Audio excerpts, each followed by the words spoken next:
Welcome, everyone. If you're an executive or business leader, consider this explainer your definitive guide to handling corporate disputes. We're going to keep things highly objective today, focusing purely on what actually preserves the real interests of your business. Okay, let's dive right into this. We'll be looking at strategies from Deepak Malhotra for navigating that high-stakes crossroad of conflict. Now, when a dispute suddenly flares up, inexperienced leaders often look at their options, litigating versus negotiating, as mutually exclusive. They think you either battle it out in court or you sit nicely at the table.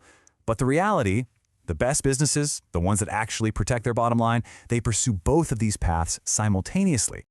Here's a quick look at our agenda. We'll be walking through 6 key areas: the corporate false dilemma, power and interests in parallel, keeping channels open, the value of mediators, focusing on real interests, and finally, managing your lawyers. Let's start with Section 1, the corporate false dilemma. The financial and time costs generated by corporate pride are frankly staggering. Choosing aggressive litigation alone is a false dilemma. It's a trap that just drains your resources. To understand how to avoid this and how to hold two seemingly contradictory strategies at once, Malhotra points to a fascinating historical example. Former Israeli Prime Minister Yitzhak Rabin famously remarked that he would fight terror as if there were no peace process and make peace as if there were no terror. Looking at this purely objectively, it's a brilliant illustration of a two-pronged strategy. It basically means you don't give up negotiation, and you definitely don't give up the use of force either. Moving right along to Section 2, power and interests in parallel. So, we have the power-based approach, which relies heavily on the use of legal power, and we have the interest-based approach, which attempts to reconcile each party's fundamental needs.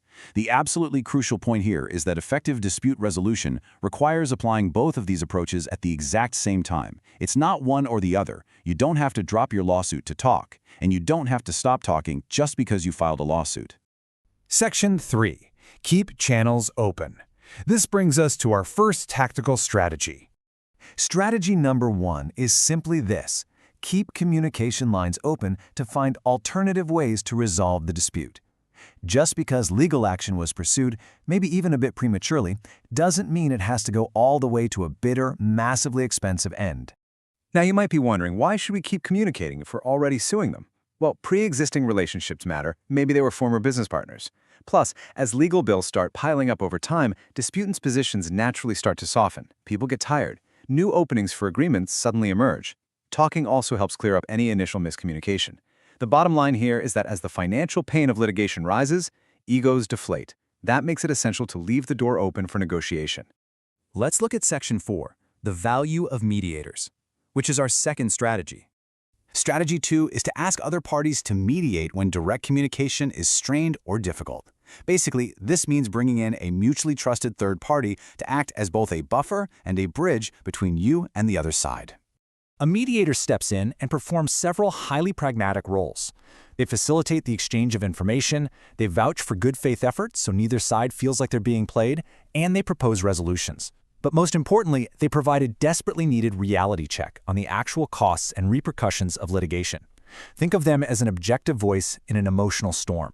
Section 5, focus on real interests. Strategy number 3. So there's a huge blind spot for executives that happens when you think you're right. Like morally and legally, you know for a fact you are in the right. But that pure desire to win totally distracts you from what your business actually needs. Losing sight of your core interests basically destroys any possibility of a negotiated settlement. As a leader facing a dispute, you literally need to pause and ask yourself directly, what are my true underlying interests? Are you trying to protect a key patent? Do you need to keep a crucial supplier? Or maybe just ensure market stability? You have to define what success actually looks like for the business, not for your ego. Once you've defined those interests, ask yourself, how can I best achieve them? Is a messy, multi-year lawsuit really the best vehicle to maintain market stability? Honestly, probably not. You absolutely must prioritize practical solutions over moral victories. And finally, hit yourself with this heavy question. How much am I willing to pay just to be able to say that I won?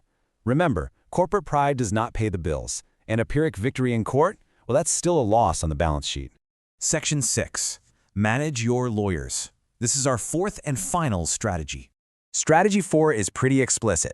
Understand your lawyer's role and perspective. Look, your lawyer is an educator and an advocate. They are not the primary decision maker for your business. You are. This brings us to a structural misalignment of incentives between a business leader and legal counsel. While your goals are to explore non-litigation options, preserve relationships, and minimize costs, your lawyer's incentives are to give legal advice and pursue litigation.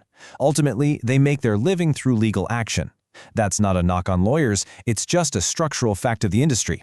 Because a lawyer's expertise is mostly restricted to the actual domain of law, it's incumbent upon you to educate yourself on alternative paths like mediation and negotiation.